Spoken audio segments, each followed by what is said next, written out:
So what we have here is a clip of Steven Crowder talking about voter fraud, and inside the beginning of the clip, he plays a clip of Wolf Blitzer and Bill Barr, so we have a little clipception going on. And so we're going to play this video, and then we'll come back and we'll talk about it. Anyway, for those of you who don't believe me, this is one I believe that it's so definitive in who is in control of this interview with Beans Blitzer and Bill Barr that I don't want to taint the jury pool.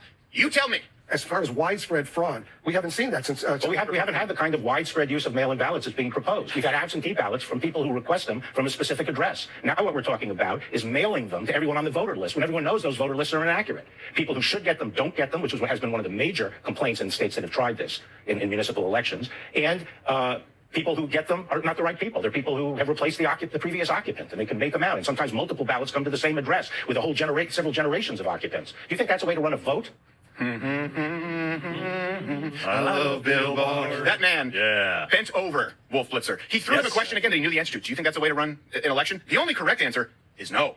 And I said, Wolf Blitzer goes, well, I'm just saying we haven't really seen that. Well, first off, actually, we have New Jersey, Michigan. We've done whole segments on the kind of voter fraud that you've seen. There are some states that do mail-in voting where they automatically send out these ballots. And the response was, we don't have the kind of data of mass widespread mail-in voting. Now, the data that we do have is inconclusive at best and shows that it is just fraught with voter fraud in the most likely scenario. So now you basically, it's like doing a sample in a petri dish, and even though it doesn't work, like, oh my God, this could just kill everybody, you pull a Wuhan and you let it out. Yeah, exactly. But anyways, well, what's the threshold where it should count? Because I did a quick Google search this morning because everybody was jumping on him like, oh, there wasn't a state in Texas or a situation in Texas where this happened. Well, does 700 votes matter? Because that happened this year. There was a guy who's been indicted for 700 absentee ballots that he was trying to forge for people. He stole them from elderly people. How about this? How about 95,000 people on the voter rolls in the state of Texas that aren't U.S. citizens? Right. 95,000 people. Is that the line? Does 95,000 count? Because I need to know where the line is, guys, when you say there is no problem with mail-in voting. None whatsoever. Yeah. Ooh, we got a little buck.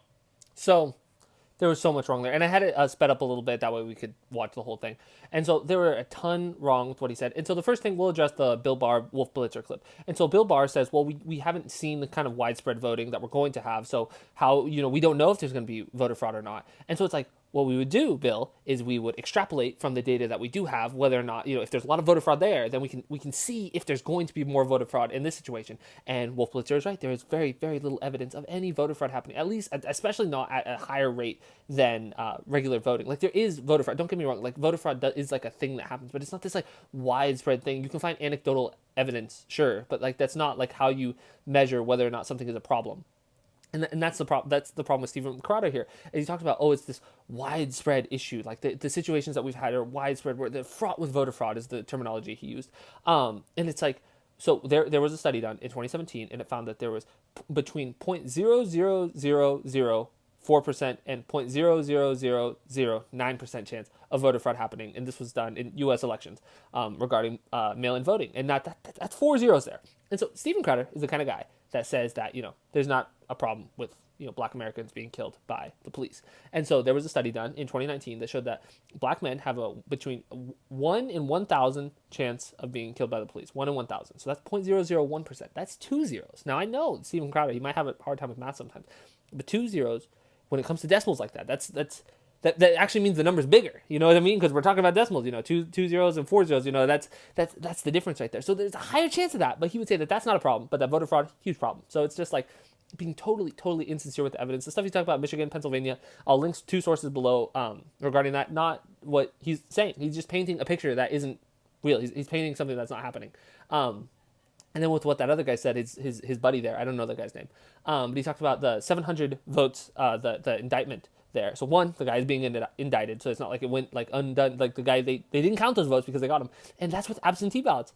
They have no problem with absentee ballots. That's the thing. Trump votes by absentee, and he's like, there's no problems with absentee. There's so many safeguards. Well, it seems to be that there are problems with that too, and that's because you can find anecdotal evidence, but it's all about the widespread examples. He also brought up the 95,000, he said, non-citizens that were on the voter roll in Texas. So that was a thing. That was an advisory that they put out in Texas, and a few days after that, they said, yeah, that's probably not the real number. And then in, I believe, June, they were like, this was in 2019. So in January, they put that number out. A few days later, they're like, yeah, it's probably not quite that high. And then in June, they rescinded the advisory, and they found like 80 people, I think, that applied to. It's just like, because what they were doing is one of the things that happened that inflated that number so much is they were counting naturalized citizens. So people who became citizens, they weren't originally, they were counting them in that original number. And so it's just so insincere. All the things that they're saying, not true. There's not what they're talking about. What they're doing, though, is they are planting seeds, because in case Donald Trump loses, this is going to be their out. Democrats are also planting seeds. I'm not going to lie. They're talking about Russia. They're saying Russia. If Joe Biden loses, they're going to say it's Russia. Republicans, this is their thing. They're saying voter fraud. And that is why I think that this is going to be very, very, very contentious. This is going to be super heated. And there is violence on the streets. It is overblown. Don't get me wrong. The protests are, the vast majority of protests are peaceful. But there is stuff happening. The Kyle Rittenhouse, that's something to talk about. There is violence happening, and it is a very, very polarized time in this country. Not the most polarized. I think the Civil War probably a little more polarized. But we are seeing, at least in the modern era, a time of polarization that we haven't really seen in a long time. And with neither party, both of them setting up since situations where they're like, oh, it's not going to be the case if I lose. Like they're giving themselves a way out. And it just, I worry that it's not just saving face, that it's like going to get more contentious than that. I hope it doesn't. I really hope it doesn't. But there's a lot of this happening. But it is so important that we remember mail-in voting. Just know there's no evidence that it leads to the kind of fraud that people are talking about. Sure, you are going to find anecdotal evidence. You need to ask people when they say that there's voter fraud for evidence that is happening widespread, that is happening at a large scale, not just little bits and pieces here, because that matters. That matters. Anyone can find anecdotal examples of lots of things. And so anyway, I hope you guys enjoyed this video. If you disagree with anything I said, or if I got anything wrong, please leave a comment down below. But if you enjoyed the video, make sure to like and subscribe, and have a great day.